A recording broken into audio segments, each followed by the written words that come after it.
வாழ்க வையகம், வாழ்க வையகம், வாழ்க வளமுடன். குரு வாழ்க, குருவே துணை. ஓம் குரு பிரம்மா, குரு விஷ்ணு, குரு தேவோ மகேஸ்வரக, குரு சாக்ஷாத் பரபிரம்மா, தஸ்மே ஸ்ரீ குரவே நமக.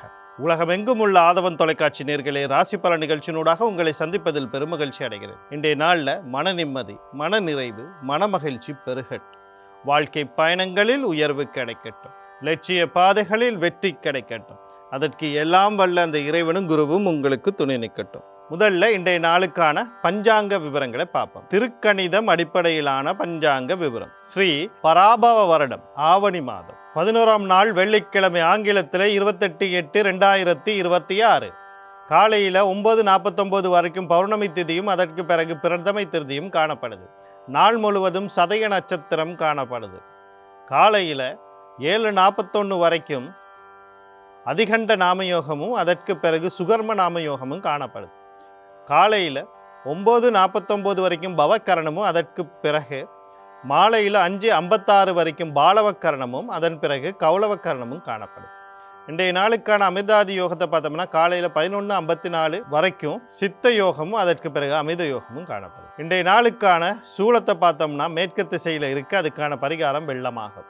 இன்றைய நாளுக்கான நேர விவரங்களை பார்த்தோம்னா காலையில் 9:15 10:15 வரைக்கும், மாலையில் 4:49 5:45 வரைக்கும் நல்ல நேரமும், காலையில் 10:39 12:11 வரைக்கும் ராகு காலமும், மாலையில் 3:14 4:08 வரைக்கும் யமகண்டமும், காலையில் 7:35 9:07 வரைக்கும் குளிகை நேரமும் காணப்படும். இன்றைய நாளில் பார்த்தீங்கன்னா பிரதமை திதி அதிகண்ட நாமயோகம் வந்தது. அதற்கு பிறகு இன்றைக்கு சுகர்ம நாமயோகம் ஒரு மத்தியம நாமயோகம்னு நம்ம சொல்லலாம். ஆனால் இங்கே பிரதமை திதி இருக்குது. பிரதமை திதியில் நீங்கள் காரியங்களை தொடங்குறது ஓரளவுக்கு பரவாயில்ல அப்படின்னு நம்ம சொல்லலாம். ஆனால் திருமணம் சம்பந்தப்பட்ட விஷயங்கள், திருமண நாள், திருமண பேச்சுவார்த்தைகள் எதுவுமே செய்யக்கூடாது. மற்றபடி விஷயங்களை உங்களுடைய ஜாதகத்தோட ஒப்பிடு பார்த்து ஒரு ஜோதிட ஆலோசனையோடு செய்கிறது சிறப்பாக தரும். அடுத்து இன்றைய நாளுக்கான ராசி பலனை பார்ப்போம். இந்த ராசி பலன் அப்படின்னு சொல்லும்போது ஒவ்வொரு நாளுமே உங்களுக்கு ஒரு விளக்கத்தை கொடுத்துக்கிட்டு இருக்கேன். என்ன விளக்கம் அப்படின்னா, எப்படி பலன் கேட்பது அப்படிங்கிற விளக்கம். இங்கே 100ல் 2% அல்லது 3% ஆட்களுக்கு மட்டும்தான் அவங்களுடைய லக்னம் தெரியும். ஓரளவுக்கு என்னுடைய ராசி நட்சத்திரம்னு சொல்ல தெரிஞ்சவங்களுக்கு லக்னம் தெரியாது. ஒருத்தருடைய பலன் கணிப்பிடுறது லக்னத்தின் அடிப்படையாகவே கணிப்பிடப்படுது. அப்போ அந்த பலனை சொல்லும்போது நீங்கள் லக்னத்தின் அடிப்படையில் வச்சு கேட்டால் தான் உங்களுக்கு புரியும். இங்கே ராசிக்கோ நட்சத்திரத்துக்கோ பெரிய விடயங்கள் இல்லை. காரணம் என்ன அப்படின்னு சொல்லி பார்க்கும்போது, இந்த ராசி எப்படி உருவாகுது, சந்திர பகவான் ஒவ்வொரு நாளுமே ஒவ்வொரு நட்சத்திரத்தில் அவருடைய பயணத்தை மேற்கொண்டு இருப்பார். இப்போ இன்றைக்கு சாதாரணமாக நம்ம ஒரு உதாரணத்துக்கு எடுத்துக்கிட்டோம்னா, அவர் கார்த்திகை நட்சத்திரத்தில் பயணிக்கிறாரு அப்படின்னா, அடுத்தது ரோகிணி நட்சத்திரத்தில் பயணிப்பார். அதுக்கு அங்கிட்டு மிருகசீர நட்சத்திரத்தில் பயணிப்பார். அடுத்து திருவாதிரை நட்சத்திரத்தில் பயணிப்பார் ஒவ்வொரு நாளும். இப்போ அஸ்வினி, பரணி, கார்த்திகை, இந்த கார்த்திகையினுடைய தலைப்பகுதி அப்படின்னு சொல்கிறது எங்கே இருக்குது அப்படின்னா மேசராசிக்குள்ளே வந்துடும். உடல் கால் பகுதியெல்லாம் அப்படின்னு நம்ம பிரிப்போம் அதுகளை பகுதிகளாக. அது ரிஷபராசிக்குள்ளே வந்துடும். இப்போ அவர் அஸ்வினியில் இருந்தாலோ பரணியில் இருந்தாரோ மேசராசி, கார்த்திகையினுடைய தலையில் இருந்தால் அப்புறம் மேசராசி. அப்புறம் உடல் காலுக்கு வந்துட்டோம் அப்படின்னா அங்கே ரிஷபராசியாக மாறிடும். அப்புறம் ரோகிணி நட்சத்திரத்தில் எந்த குழப்பமும் இல்லை, அவர் ரிஷபராசி தான். ஆனால் மிருகசீசத்துக்கு வரும்போது அவர் தலைப்பகுதியும் உடல் ஆரம்ப பகுதிகளும் ரிஷபராசிக்குள்ளே வரும். மிருகசீடத்தினுடைய 3ஆம் 4ஆம் பாதம்னு நம்ம சொல்லுவோம். அதனுடைய 2 பாதங்கள் வரை, அதாவது இந்த உடல் அமைப்பை நட்சத்திரங்களை பொறுத்த வரைக்கும் இந்த 4ஆக பிரிப்போம். முதல் பாகம், 2ஆவது பாகம், 3ஆம் பாகமும் 4ஆம் பாகமும் எங்கே வருது அப்படின்னு பார்த்தோம்னா மிதுனத்துக்குள்ளே வந்துடும். இப்படி சந்திரனுடைய நகர்வை வச்சு தான் ராசி கணிப்பிடப்படுது. ஒரு நட்சத்திரத்தின் எந்த நட்சத்திரத்தில் எந்த பாதத்தில் அவர் பயணிக்கிறாரோ அந்த நட்சத்திரம் ஜென்ம நட்சத்திரமாகவும், அந்த நட்சத்திரம் எந்த ராசி மண்டலத்துக்குள்ளே தெரியுதோ இல்லை அமைந்திருக்குதோ அந்த ராசி மண்டலம் ஜென்ம ராசியாகவும் மாறுது. அப்போ யாரை வச்சு நம்ம கணிப்பிடுறோம்? சந்திரன். சந்திரனுடைய சிறப்பு அம்சம் என்ன அப்படின்னா உடல் மனம். ஒருத்தருடைய உடலும் மனமும் எப்படி செயற்பட போகுது அப்படிங்கிற ஒரு விளக்க அந்த அமைப்பை தான் சந்திரன் கொடுக்குது. ஜாதக விதியின்படி தாய் கிரகம் அப்படின்னு சொல்கிறது, தாய் கிரகம் அப்படின்னு சொல்கிறது சந்திரனை சொல்கிறது. ஒரு தாய் தான் கருமுட்டை உருவாக்கி அந்த கருமுட்டையில் உயிர் சக்தி சேர்ந்த பிறகு அந்த உயிர் வளம் பெறும்போது உடல் அமைப்பை கொடுக்கிறதே தாய் தான். உங்களுக்கு தொடர்பு புரிஞ்சிருக்கும்.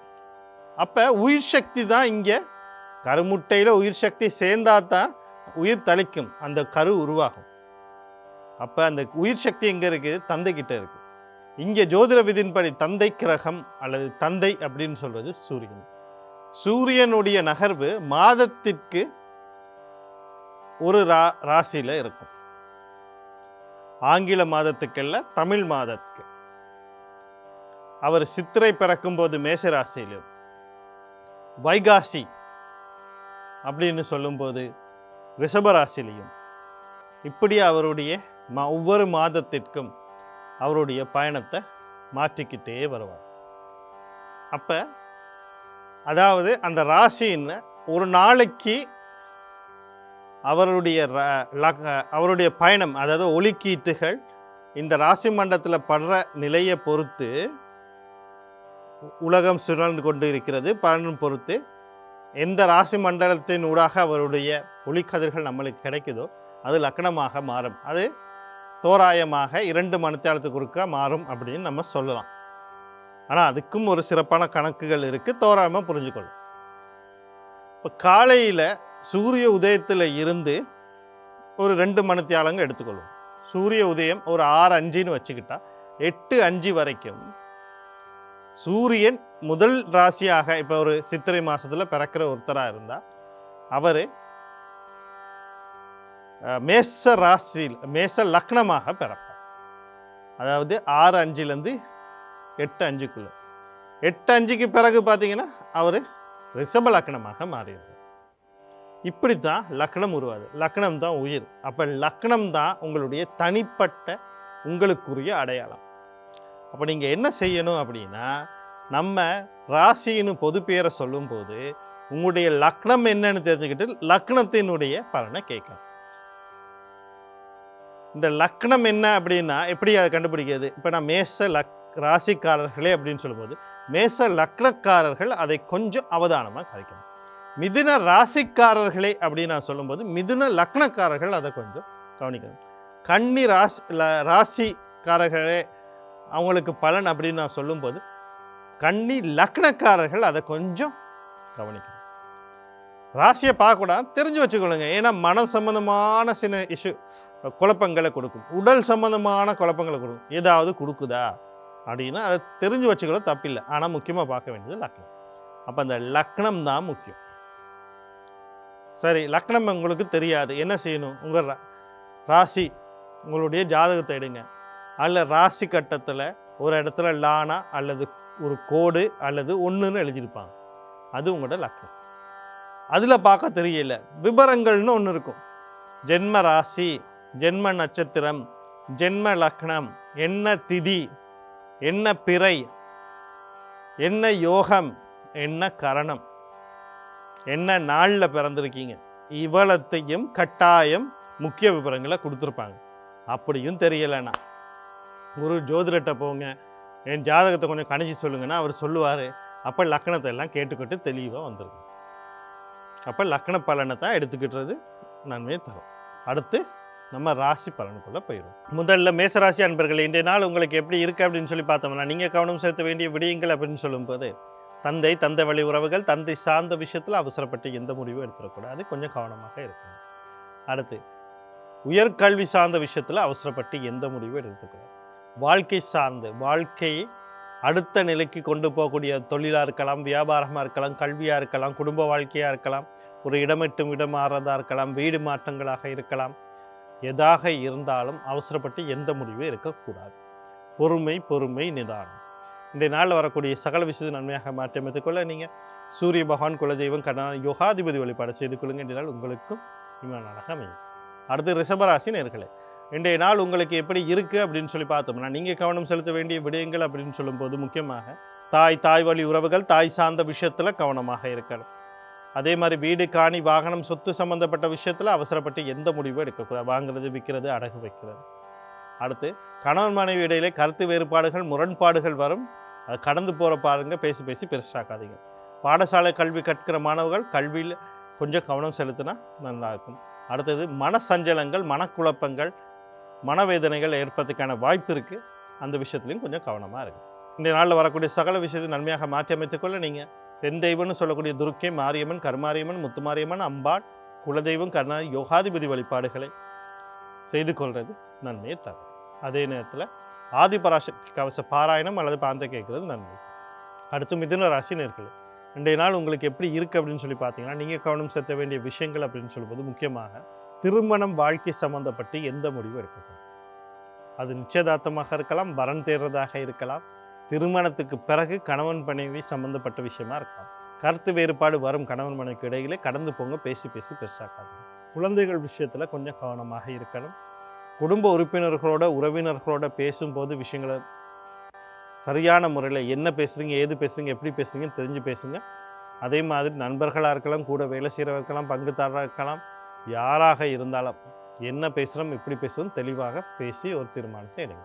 இதனால் வரக்கூடிய சகல விஷயத்தை நன்மையாக மாற்றி அமைத்துக்கொள்ள நீங்கள் மகாலட்சுமி குலதெய்வம் கர்ணனான யோகாதிபதி வழிபாடு செய்து கொள்ளுங்க. இன்றைய நாள் உங்களுக்கு இன்மையாக அமையும். கடகராசி நேயர்களே, இன்றைய நாள் உங்களுக்கு எப்படி இருக்குது அப்படின்னு சொல்லி பார்த்தீங்கன்னா, நீங்கள் கவனம் செலுத்த வேண்டிய விடயங்கள் அப்படின்னு சொல்லி கடன் கொடுக்கல் வாங்கல் சம்மந்தப்பட்ட விஷயங்களை இன்றைக்கி ஈடுபடாதீங்க. இதற்கு முன்னாடி கடன் கொடுக்கல் வாங்கலில் எதுவும் ஈடுபட்டிருந்தால் அது மூலயமா சில சிக்கல்கள் வர்றதுக்கான வாய்ப்புகள் இருக்குது. தொழில் வேலைகளில் கொஞ்சம் கவனம் செலுத்துங்க. அதே நேரத்தில் அவசரப்பட்டு எந்த முடிவு எடுக்காதீங்க. மாற்றங்கள் புதிய தேட போகிறேன், அதனால் இந்த வேலையை விட போகிறேன் உண்டு செய்வேன்னா கொஞ்சம் பொறுமையாக இருக்கும். உடல் உபாதைகள் ஏதாவது தென்பட்டால் உடனடியாக வைத்திய சிகிச்சையை நாடுறது நன்மை தரும். இன்றைய நாளில் வரக்கூடிய சகல விஷயத்தை நன்மையாக மாற்றி அமைத்துக்கொள்ள நீங்கள் விநாயகப் பெருமான் குலதெய்வம் கர்ணனான யோகாதிபதி வழிபாடு செய்து கொள்ளுங்கள். இன்றைய நாள் உங்களுக்கு இன்மையாக அமையும். அடுத்து சிம்ம ராசி நேயர்களே, இன்றைய நாள் உங்களுக்கு எப்படி இருக்குது அப்படின்னு சொல்லி பார்த்தோம்னா, நீங்கள் கவனம் செலுத்த வேண்டிய விடயங்கள் அப்படின்னு சொல்லும்போது சொத்து விஷயங்கள், அது முக்கியமாக பூர்வீக சொத்து வாங்கிறது விற்கிறது அடகு வைக்கிறது பாகப்பிரிவினைகள் அடகு வச்சது திருப்புறது இன்றைக்கு அதுக்கான வாய்ப்புகள் இருக்குது. உங்களுக்கு நன்மையாக முடியும். அதே மாதிரி குழந்தைகள் வெளிநாடுகளுக்கு போக முயற்சி பண்ணுறாங்க, வாய்ப்பு இருக்குது. அதே நேரத்தில் குழந்தைகளுக்கு முயற்சி பண்ணுறீங்க, வாய்ப்பு இருக்குது. குழந்தைகள் மூலயமா தேவையற்ற செலவுகள் வருது, அதெல்லாம் கட்டுப்படுறதுக்கு வாய்ப்பு இருக்குது. களியாட்டங்கள் கொண்டாட்டங்கள் இது மூலியமான காதல் சம்மந்தப்பட்ட விஷயங்களில் மன சந்தோஷம் மனம் திருப்தி நாளைக்கு பிறகு திருப்திகள் பெறக்கூடிய வாய்ப்பு இருக்குது. குலதெய்வ கோயில்கள் பிறகு குலதெய்வத்தை ஆசி பெறுறதுக்கான வாய்ப்புகள்லாம் இருக்குது. இந்த வாய்ப்புகளை சரியாக பயன்படுத்தி கொள்ள நீங்கள் குலதெய்வம் கர்ணனான யோகாதிபதி வழிபாடு செய்து கொள்ளுங்க. இன்றைய நாள் உங்களுக்கு இன்மையாக அமையும். கன்னிராசி நேயர்களே, இன்றைய நாள் உங்களுக்கு எப்படி இருக்குது அப்படின்னு சொல்லி பார்த்தோம்னா, நீங்கள் கவனம் செலுத்த வேண்டிய விடயங்கள் அப்படின்னு சொல்லும்போது தாய் வழி உறவுகள் தாய் சார்ந்த விஷயத்தில் கவனமாக இருக்கணும். வீடு காணி வாகனம் சொத்து சம்மந்தப்பட்ட விஷயத்தில் அவசரப்பட்டு எந்த முடிவும் எடுக்கக்கூடாது. அடகு வைக்கிறது அடகு வச்ச திருப்ப எதுவும் செய்யக்கூடாது. கணவன் மனைவி இடையிலே கருத்து வேறுபாடுகள் முரண்பாடுகள் வரலாம், கடந்து போங்க, பேசி பேசி பெருசாக்காதீங்க. பாடசாலை கல்வி கற்கிற மாணவர்கள் கொஞ்சம் கல்வியில் முக்கியத்துவம் கொடுக்கறது நன்மையை தரும். மன நிம்மதி மன குழப்பங்கள் மன நிம்மதி கெடுறது மனக்குழப்பங்கள் ஏற்படுறது மன சஞ்சலங்கள் ஏற்படுறதுக்கான வாய்ப்புகள் இருக்குது. கொஞ்சம் கவனமாக இருக்குது. இந்த நாளில் வரக்கூடிய சகல விஷயம் நன்மையாக மாற்றி அமைத்துக்கொள்ள பெண் தெய்வங்களையும் குலதெய்வம் கர்ணநாதன் யோகாதிபதி வழிபாடுகளையும் ஆதிபராசக்தி கவச பாராயணம் அல்லது பாந்த கேட்கறது நன்மையை தரும். அடுத்து துளாராசி நேயர்களே, இன்றைய நாள் உங்களுக்கு எப்படி இருக்குது அப்படின்னு சொல்லி பார்த்தோம்னா, நீங்கள் கவனம் செலுத்த வேண்டிய விடயங்கள் அப்படின்னு சொல்லும்போது பயணங்கள் போகிறதுக்கு முன்னுக்கு ஒரு தடவைக்கு 2 தடவை ஆலோசனை பண்ணுங்கள். ஒரு அழைப்பை ஏற்படுத்தி போனால் காரியம் நடக்குமா, அந்த அவரை சந்திக்க முடியுமாங்கிறதெல்லாம் தெளிவாக தெரிஞ்சுக்கிட்டு போகிறது நன்மையை தரும். அடுத்து பார்த்தீங்கன்னு சொன்னால் ஒரு பத்திர பதிவுகளை செய்கிறீங்க, தெளிவாக ஒரு தடவைக்கு 2 தடவை அதை பரிசீலனை செய்யுங்க, பார்த்துக்கொள்ளுங்க, சரி பார்த்துக்கொள்ளுங்க. ஒரு 3வது நபர்கிட்டையும் சரி பார்த்துட்டு கொடுக்கறது நல்லது. அடுத்தது, நீங்கள் ஒரு விஷயத்த சொல்ல வருவீங்க, அவங்க வேற ஒரு மாதிரி அதை புரிஞ்சு கொள்றதுக்கான வாய்ப்பு இருக்குது. அதனால் தெளிவாக புரிகிறதுக்கு சொல்கிறவங்க யாரோட நீங்கள் ஒரு விஷயத்த சொல்கிறீங்களோ, ஒரு முக்கியமான விஷயங்கள் பரிமாறும் போது கவனமாக இருங்க. அடுத்து பார்த்தீங்கன்னா, தம்பி தங்கைகள் சம்மந்தப்பட்ட விஷயத்தில் கொஞ்சம் கவனமாக இருங்க. இதனால் வரக்கூடிய சகல விஷயத்தை நன்மையாக மாற்றி அமைத்துக்கொள்ள செவ்வாய் பகவான், அவருடைய அதிபதி முருகப்பெருமான், குலதெய்வம் கண்ணா யோகாதிபதி வழிபாடு செய்து கொள்ளுங்கள். இந்த நாள் உங்களுக்கு மேலாக அமையும். அடுத்து விருச்சிக ராசி நேர்களே, இன்றைய நாள் உங்களுக்கு எப்படி இருக்குது அப்படின்னு சொல்லி பார்த்தோம்னா, நீங்கள் கவனம் செலுத்த வேண்டிய விடயங்கள் அப்படின்னு சொல்லும்போது முக்கியமாக குடும்ப உறுப்பினர்கள் யாராக இருக்கட்டும், தாத்தா பாட்டி, அம்மா அப்பா, அக்கா அண்ணன், தம்பி தங்கச்சி, கணவன் மனைவி, குழந்தைகள், இப்படி யாராக இருக்கட்டும், இவங்க கிட்ட எல்லாம் கொஞ்சம் கவனமாக நடந்து கொள்ளுங்கள். தேவையில்லாமல் வாக்குவாதங்கள், சிக்கல்களை ஏற்படுத்தி கொள்ளாதீர்கள். அவர்களையும் கொஞ்சம் கவனமாக இருங்க. சொல்லுங்கள், முக்கியமாக தந்தை சம்பந்தப்பட்ட விஷயத்தில் கவனமாக இருங்க. பேசுகிற வார்த்தைகள், என்ன வார்த்தைகள் உபயோகிக்கணுங்கிறதுல கவனமாக இருங்க. திடீர்னு கோவத்தில் ஏதாவது ஒரு வார்த்தையை விட்டால் அது பிற்காலத்தில் உங்களுக்கு தான் சிக்கல். அடுத்து பார்த்தீங்கன்னு சொன்னால், கையில் இருக்க பணத்தை கொண்டு போய் தேவையில்லாமல் அதுக்கு செலவழிக்க, எதுக்கும் செலவழிக்காமல் கையில் இருக்க பணம் பணமாக இருக்கட்டும். தேவையற்ற முடிவுகளையும் எடுக்க வேண்டும். சகல விஷயம் நன்மையாக மாற்றி அமைத்துக்களை புதன் பகவான், அவருடைய அதிபதி மகாவிஷ்ணு, குலதெய்வம் கண்ணா யோகாதிபதி வழிபாடு செய்து கொள்ளுங்க. இந்த நாள் உங்களுக்கு இன்மையாக அமையும். அடுத்து தனுசு ராசி நேர்களே, இன்றைய நாள் உங்களுக்கு எப்படி இருக்குது அப்படின்னு சொல்லி பார்த்தோம்னா, நீங்கள் கவனம் செலுத்த வேண்டிய விஷயங்கள் அப்படின்னு சொல்லும்போது, இன்னைக்கு நீண்ட நாளாக அழுத்தி வைத்திருந்த பல விஷயங்கள் வெடித்து வெளியே வரப்போகுது. அது வெளியே வர்றது எப்படி வரும்னா, பல மகிழ்ச்சிகளோடையும் சந்தோஷம் எதிர்பாராமல் நடக்கும். இதன் மூலயமா உங்களோட ஆத்ம பலம், நீங்கள் செய்கிற காரியத்தில் இருக்க முயற்சி வேகங்கள், வெற்றியை நோக்கி பயணிக்கிறதுக்கான நிலைகள் எல்லாமும் கதவு திறந்து விடப்படும். அதனால் இன்றைக்கு நீங்கள் முழுக்க உங்களுடைய நோக்கங்களையும் செயற்பாடுகளையும் சரியான வழியில் செலுத்துறீங்கன்னா வெற்றி நிச்சயம். இந்த நாளில் வரக்கூடிய சகல விஷயத்தை நன்மையாக மாற்றி அமைத்துக் கொள்றதுக்கும், வாய்ப்பை சரியாக பயன்படுத்திக் கொள்றதுக்கும் நீங்கள் உங்கள் ராசி அல்லது லக்னாதிபதினு சொல்லக்கூடிய குரு பகவான், அவருடைய அதிபதி தட்சணாமூர்த்தி, குலதெய்வம் கண்ணா யோகாதிபதி வழிபாடு செய்து கொள்ளுங்க. இந்த நாள் உங்களுக்கு மேலாக அமையும். மகர ராசி நேர்களே, இந்த நாள் உங்களுக்கு எப்படி இருக்குது அப்படின்னு சொல்லி பார்த்தோம்னா, நீங்கள் கவனம் செலுத்த வேண்டிய விடயங்கள் அப்படின்னு சொல்லும்போது, கடல் கடந்து தொடர்போட ஏதோ ஒரு விஷயம் செஞ்சுக்கிட்டு இருக்கீங்க. முக்கியமாக உங்களுடைய குழந்தைகள் அல்லது வாழ்க்கை துணை. உங்களுக்கு இப்போ இதில் நீங்கள், உங்களுடைய குழந்தைகள், அடுத்தது உங்களுடைய வாழ்க்கை துணை, கணவன் மனைவி, இவங்க எல்லா விஷயத்தையும் 2 பேருக்கும் 3 பேருக்கும் சேர்த்து தான் சொல்கிறேன். கடல் கடந்த விஷயம், ஒரு வியாபாரமோ தொழிலோ கல்வியோ இல்லை போகிறதுக்கு முயற்சி பண்ணுறீங்கன்னா கவனமாக இருங்க. இல்லை கடல் கடந்து அவங்கெல்லாம் இருக்கிறாங்கன்னா அவங்கள கொஞ்சம் கவனமாக இருக்க சொல்லுங்கள். நீங்களோ கடல் கடந்து இருந்தால் கூட உங்களுடைய குழந்தைகளோ உங்களுடைய கணவனோ மனைவி அங்கே இருந்தால் அவங்கள கொஞ்சம் பார்த்துக்கொள்ளுங்க. சரியா? அடுத்தது, தேவையற்ற செலவுகள், விரயங்கள் ஏற்படுறதுக்கான வாய்ப்புகள் இருக்குது. அதுகளை கொஞ்சம் கவனம் செலுத்துங்க. அடுத்து, தூக்க இன்மை பிரச்சனைகள், பெண்களுக்கு உடல் உபாதைகள் வர்றதுக்கு வாய்ப்பு இருக்குது. கொஞ்சம் ஏதோ ஒன்று இழந்தது போல் ஒரு நிலை மனதில், ஒரு என்னன்னே ஒரு புரியாத ஒரு குழப்பம் மனதில் இருக்கிறதுக்கு வாய்ப்புகள் இருக்குது. இதனால் வரக்கூடிய சகல விஷயம் நன்மையாக மாற்றி அமைத்துக்கொள்ள நீங்கள் சனி பகவான், அவருடைய அதிபதி சிவபெருமான், தர்மசாஸ்தா, குலதெய்வம் கண்ணா யோகாதிபதி வழிபாடு செய்து கொள்ளுங்க. இந்த நாள் உங்களுக்கு அழகாக அமையும். அடுத்து கும்பராசி நேர்களே, இன்றைய நாள் உங்களுக்கு எப்படி இருக்குது அப்படின்னு சொல்லி பார்த்தோம்னா, நீங்கள் கவனம் செலுத்த வேண்டிய விடயங்கள் அப்படின்னு சொல்லுவோம். முக்கியமாக உங்களுடைய ஆழ் மனசு ஆசைகள், அபிலாசைகள் பூர்த்தியாகக்கூடிய ஒரு நாளாக இருக்குது. எதிர்பார்த்த பணவரவுகள், சேமிப்புகள் அதிகரிக்கக்கூடிய நாள். 2வது திருமணம் சம்மந்தப்பட்ட ஏதோ ஒரு முயற்சி எடுக்கணும்னா இன்றைக்கி அதுக்கான வாய்ப்பு இருக்குது.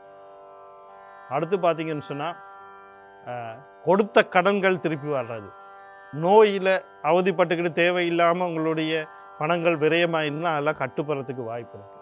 அண்ணா அக்கா சம்மந்தப்பட்ட விஷயங்களில் நன்மைகள் நடக்க வாய்ப்பு இருக்குது. அவங்க மூலியமாக நன்மை நடக்கிறதுக்கு வாய்ப்புகளை சரியாக பயன்படுத்தி கொள்றதுக்கு நீங்கள் சனி பகவான், அவருடைய அதிபதி சிவபெருமான், தர்மசாஸ்தா, குலதெய்வம் கண்ணா யோகாதிபதி வழிபாடு செய்து கொள்ளுங்க. இந்த நாள் உங்களுக்கு இன்மையாக அமையும்.